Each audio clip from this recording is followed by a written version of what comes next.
She rushed into my hospital room in Budapest on August the 24th. At that time, I was suffering from the common convalescent malady of self-pity. Oh, but Mina, my mind, I may never be fully cured. Your husband would be but a wreck of a man. But Mina was determined. Nonsense, my dear. Here comes the English minister. I arranged for our wedding here and now. Dear Mina proved worthy of her own esteem and even put up with my occasional prophecies of doom. My dear wife, oh, my dear, dear one, will misery be yours instead of happiness? My dearest, I want you to take this journal of mine and seal it so that you will never know what I have seen. It's all so vague, even in my own mind. On the next to the last day in August, another marriage was arranged, that of Mina's friend, Lucy. Miss Westenra, having finished an encouraging examination, rhapsodized. Arthur and I have set the date for September the 28th. Oh, I will be well enough, won't I, Dr. Seward? And Seward, unable to shatter her optimism, answered, I trust so, my child.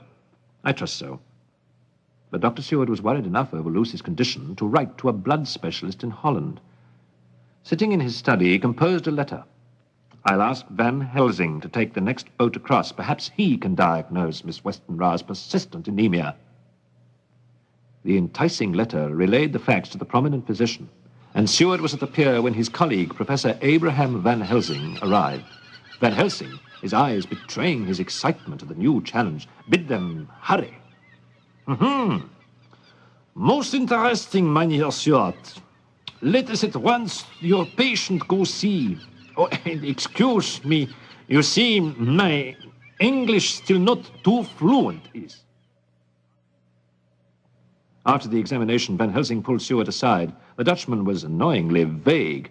Lucy has lost much blood, yes, but it is not anemia, at least not in the way medical science catalogues it. Lucy has lost blood in another way.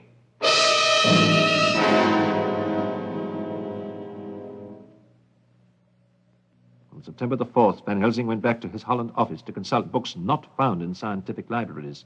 Some of the obscure books were titled Demonology, Witchcraft, Superstitious Myths, Lycanthropy, Vampire Legends. Van Helsing knew that only among these lay Lucy's salvation, if he was in time. He returned to London on September the 7th and re-examined Lucy, who was now failing at an alarming rate. Lucy repeated her terror. Yes, Dr. Van Helsing, this nightmare of being visited by someone, a tall man in black, occurs almost nightly. What? Said Van Helsing. Call her fiancé Arthur. No time there is to lose. No time.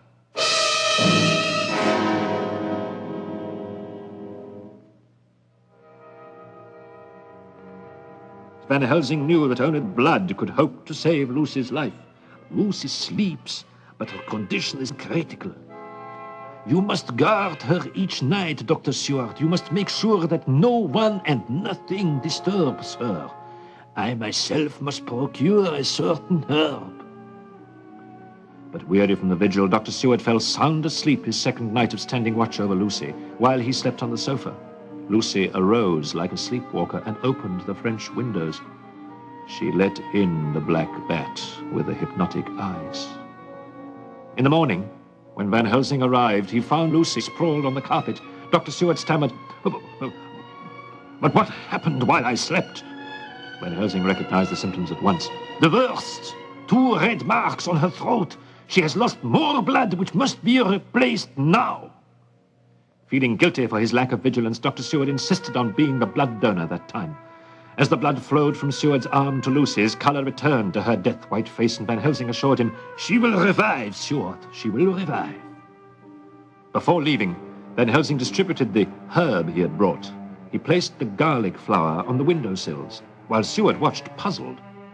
My dear fellow, a herb should be administered to the patient, not scattered around her room. Yeah, in ordinary medical cases, you are right, but... Lucy's mother came to visit her sick daughter, relieving the 2 doctors of the burden. She thoughtfully reassured them, Gentlemen, you have other duties. I will watch over my poor girl day and night. But as it chanced, when Mrs. Westenra noticed the strong odor of the plants all around Lucy's room and the garland around her daughter's neck, her sense of upper-class dignity was offended. Garlic, how stifling. Perhaps the doctors wanted to disinfect the air, but too much of the heavy odor will be bad for Lucy. At the next visit, Van Helsing found Lucy once again looking worse. Mrs. Westenra saw him staring at the open doors and the missing garlands. Yes, I threw those horrid plants out, and I left the French windows open all night to let in some fresh air. You let in more than fresh air, madam. Seward, it is now my turn. Hurry. This time Van Helsing was the donor. Take more blood from me, Seward. More. Otherwise, Lucy will never come out of her coma. From then on, Van Helsing took no chances and guarded Lucy for 4 nights himself. The room was once more festooned with fresh wolfsbane. On the 4th night, Van Helsing was rewarded by seeing the big black bat swoop angrily away from a sprig of the wolfsbane that hung at the French doors. Not tonight, my lustful friend. Wolfsbane fumes drive you back, huh? Away, you foul thing, away!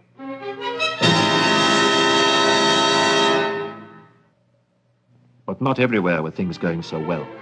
At the sanatorium, Dr. Seward was attacked by his mad patient. Renfield leapt out of the shadows of Seward's office, wielding a knife. As Seward threw up his arm in reflexive defense, the blade gashed his wrist, and blood rhythmically gushed out of the big artery that had been severed. My wrist! My wrist!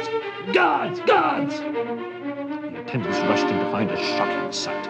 Renfield was kneeling on the floor, lapping up the pool of blood that had come from the doctor's wrist. Disregarding his own danger, Seward directed the capture of Renfield. Quick! The straitjacket! Watch out! He's a wild primitive, a wild animal! Blood! Cried Renfield, his face and hands bathed in crimson. Blood is the life! It is mine, rich friend! With maniacal strength, Renfield fought off the attendants and escaped, again as if following a command. I come, master, I come! Nearing Carfax Abbey, where Draymond had been called to cart away some of the 50 pine boxes filled with the black dirt, Renfield knelt as the boxes went past and wept. Yes, master. Yes, I will go back. It is too soon to join you. I obey. That same night, Van Helsing received a telegram at Lucy's home. Another important consultation. I warn you, Mrs. Westenra, do not remove this wolf's bane or you will jeopardize your own life as well as that of your daughters. 3 hours after Van Helsing had left, a gaunt, grey form leapt from the night and smashed its head through the French windows. Its attack was brought up short when its nose plunged through one of the garlands. Lucy sat up in bed terrified. Her mother collapsed off. Heaven help us. A wolf. Mother, it's all right. The wolf's bane stopped it. The wolf's bane. But the wolf's visit had done more than simply break a pane of glass. Mother! Poor heart. She's dead.